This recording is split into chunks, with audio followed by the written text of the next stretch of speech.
Kumusta mga kanoise? Welcome back sa ating YouTube channel, Filipinoise. So ngayong araw, under update naman tayo about Maris Racal, Rico Blanco, and Anthony Jennings. So ang video ito ay mula kay Showbiz Trends Update. So meron itong pamagat na Rico Blanco nagsalita na.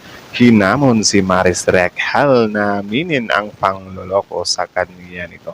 So, yan yung panonoodin natin, men. So, bago natin simulan, Showbiz Trends Update, supportahan nyo yan. Tapos, syempre, kung trip nyo ng mga ganitong reaction video, may kasama kayong manood, huwag nyo na rin kalimutang supportahan yung YouTube channel natin, Filipinoise. So, mga kanoise, hindi na natin ito patatagalin pa. Simulan na natin. So, again, ang pamagat ng video ito, Rico Blanco nagsalita na hinamon si Maris Racal na aminin ang pangloloko sa kanya nito. Ay, nako. So again, Showbiz Trends Update, Filipinoise. So like, comment, share, subscribe. Start. Ang ex-girlfriend na si Maris Racal. Ulit. Start. Welcome back sa aking channel. River Maya vocalist Rico Blanco nagsalita na sa panloloko ng kanyang ex-girlfriend na si Maris Racal. Rico hinamon na magsalita na si Maris sa panloloko sa kanya. Panuurin at pakinggan ang buong detalye. Hala. So ayun, Showbiz Trends Update. So subscribe nyo yan, men. So continue. Hinahamon nga ngayon ng mga netizens ang River Maya vocalist na si Rico Blanco na aminin na ang pagtataksil sa kanya ni Maris Racal matapos isiwalat ni Jam Villanueva ang pagtataksil sa kanya ng kanyang boyfriend na si Anthony Jennings.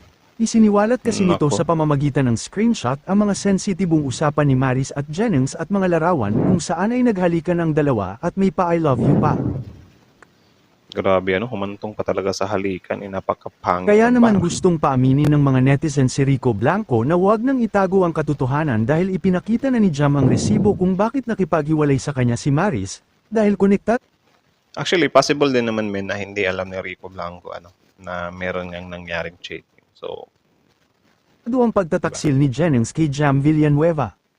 Naging trending naman ang sensitibong sinabi ni Maris sa iba't ibang social media platforms at isa umano ito sa dialogue kay Anthony base sa inilabas na screenshot ni Jam mula sa palitan ng mensahe ng dalawang kapamilya stars. Bukod pa dito, bukang bibig na rin ng mga mapang-asar na mga netizens ang mga salitang, "That was hot, you miss my body," "Ag yung amoy ng sweater mo," "You look so tired, I wanna baby you," at "I want baby kisses," na makikita. At meron ding smoke NF, So, yun yung mga kataga. I mean, men, itong mga convo na ganito, to be honest, actually normal lang siya sa mag-couple talaga. Nangyayari talaga yan. Ang problema dito, meron silang nasagasaang relasyon. Hindi ba? So, in a cheating way. So, yung mga ganyang convo talaga, hindi na yan nakakagulat sana if ever, tawag dyan, in love talaga kayo. Or in love, sige, sabihin na natin na in love talaga si Anthony at si Maris. Pero yun nga, meron silang nasagasaang tao or meron silang, in a cheat way or cheating way. So, dun siya nagiging pangit. 'Di ba? Kasi baka yung iba ba, maano sila na, wow, ginagawa nyo rin naman yan. 'Di ba? So, yung mga ganyang convo daw. Yun nga, given na yun na nangyayari din talaga yan sa mag-jowa or mag-couple, It's just mas maganda siya kung kayo talaga or may level kayo. Ito rin sa screenshot ng alleged convo ni Maris at Anthony.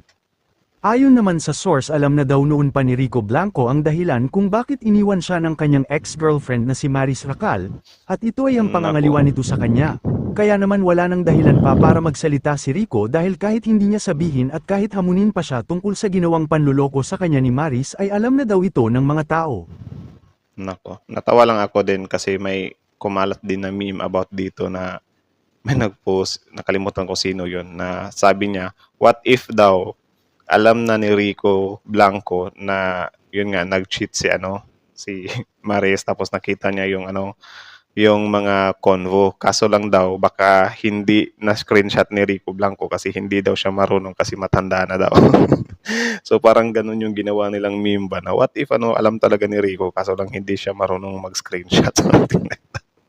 Loko-loko din talaga. Ginagawang meme like, men, kung papasyal kayo sa Facebook, wala, puro talaga, puro sila. May balita pa nga noon na kumalat na inamin ni Rico na nagparaya na lang siya kay Maris kahit alam niyang masakit, at hindi na siya nagbigay pa ng anumang detalye. Sa ngayon base sa naglalabasan ng mga ulat at base sa mga isiniwalat ni Jam Villanueva ay tila nasira na ang love team ni Maris Racal at Jennings na pinapasikat pa naman ng ABS-CBN dahil umano sa ganda ng chemistry. Actually, para sa akin yung tawag dyan, yung tandem nila or yung love story nila, hindi siya totally masisira talaga, min. Kasi alam nyo, dito sa Pilipinas, kahit sabihin pa natin na most hated yan, may cheater pa yan or whatsoever, wala.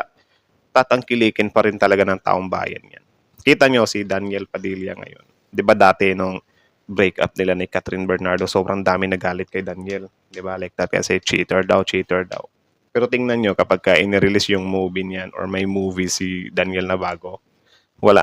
Tatangkilikin yan. Baka ano pa nga yan eh, maging, billions din yung kikitain, something like that. Ganyan na tayo dito sa Pilipinas eh. Hindi na tayo yung tipo dati na cancel.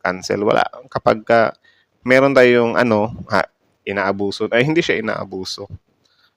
Dati nga, di ba, yung mga management, kapag nasasangkot yung mga talent nila sa mga issues, automatic tanggal or hindi nila pinapalabas ata sa mga istasyon nila. Pero ngayon, yung management pa nila mismo or yung istasyon pa nila mismo yung unang naglalabas ng balita eh. Di ba? So it means, negative or positive, still publicity. Parang nagiging ganun ba? So, yung love team nila, kahit sabihin pa natin na ganyan yung senaryo nila, baka yung incognito, wala, maging trending, din yan, series.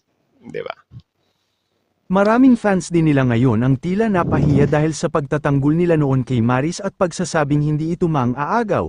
Kaya naman pati sila dismayado dahil ipinagtanggol pa naman nila ang kanilang idolo. Sa ngayon ay nakay Jam Villanueva na ang simpatsya ng mga netizens pati ang ilang mga fans ni Maris ay awang-awa ngayon kay Jam Villanueva dahil sa ginawa nilang panloloko dito. Kayo, mga ka-showbiz, anong masasabi nyo sa ating showbiz topic ngayon? Kung may So, yun lang naman. So, again, ang video ito ay mula kay Showbiz Trends Update. So, supportahan nyo yan. Original video link in the description box below. Tapos, syempre, bago nyo iwan yung channel natin, huwag nyo rin kalimutang supportahan yung YouTube channel natin, Filipino Easy. So, like, comment, share, subscribe. So, kita nyo naman yun. Si Rico Blanco talaga yung some kind na dito eh. Ang lang is, parang inuusig ng taong bayan, ay, baka may screenshot ka dyan, nilabas mo na yan, uy, magsalita ka sa isyong to, men. Kung hindi magsasalita si Rico Blanco dito, i-respect na lang natin. 'Di ba? Kasi hindi naman lahat ng tao dinadaan sa social media, yung mga hinanakit nila. Para sa akin nga, mas peaceful pa nga yung ganun eh, na kapag ka may hinanakit ka, huwag mong ilabas sa social media. 'Di ba? Para hindi siya pagpestahan online. So, ganyan, if ever ayaw talaga makisali ni Rico Blanco, wala tayong magagawa dyan. Sino ba naman tayo para pilitin natin? Ay, Rico Blanco, baka may screenshot ka dyan. Uy, mag-say ka naman. Matagal na nga silang wala, di ba? So, wag na nating ipilit yun. Tingnan nyo yung style ni Daniel Padilla. Mula nung kumalat yung breakup nila ni Catherine, tapos may mga, mga rumors na parang nag-cheat nga daw si Daniel. Hindi naman nagsalita si Daniel, di ba? Bigla na lang siyang lumabas ngayon, tapos meron na pala siyang series, yung incognito. 'Di ba? So parang kapag ganung way mo kasi hindi mo nilalabas yung rage mo sa social media kahit siguro siraan ka ng tao. Well, nakadepende din talaga sa tao 'yan. But yun, tingnan nyo yung way ni ni Daniel Padilla, ni Gerald Anderson. 'Di ba? Like hindi sila nagbibigay ng statement. Like ang tao magsasawa din talaga. Dito lang, ang dito is si Rico Blanco kasi parang siya yung some kind, nasa positive side. 'Di ba? Siya yung, hindi talaga siya totally guilty, I mean, baka hindi talaga siya guilty. 'Di ba? Kasi, I think yung, based sa mga screenshot, ang problem is na kay Maris Racal at kay Anthony, di ba? So, baka ganun lang din. So, again, hanggang dito na lang muna. Kayo na masasabi nyo dito. Comment down below. Tapos yun, pag-usapan natin yan sa comment section. So, again, Showbiz Trends Update. Filipinoisy, like, comment, share, subscribe. Thank you so much for watching. Filipinoisy is out.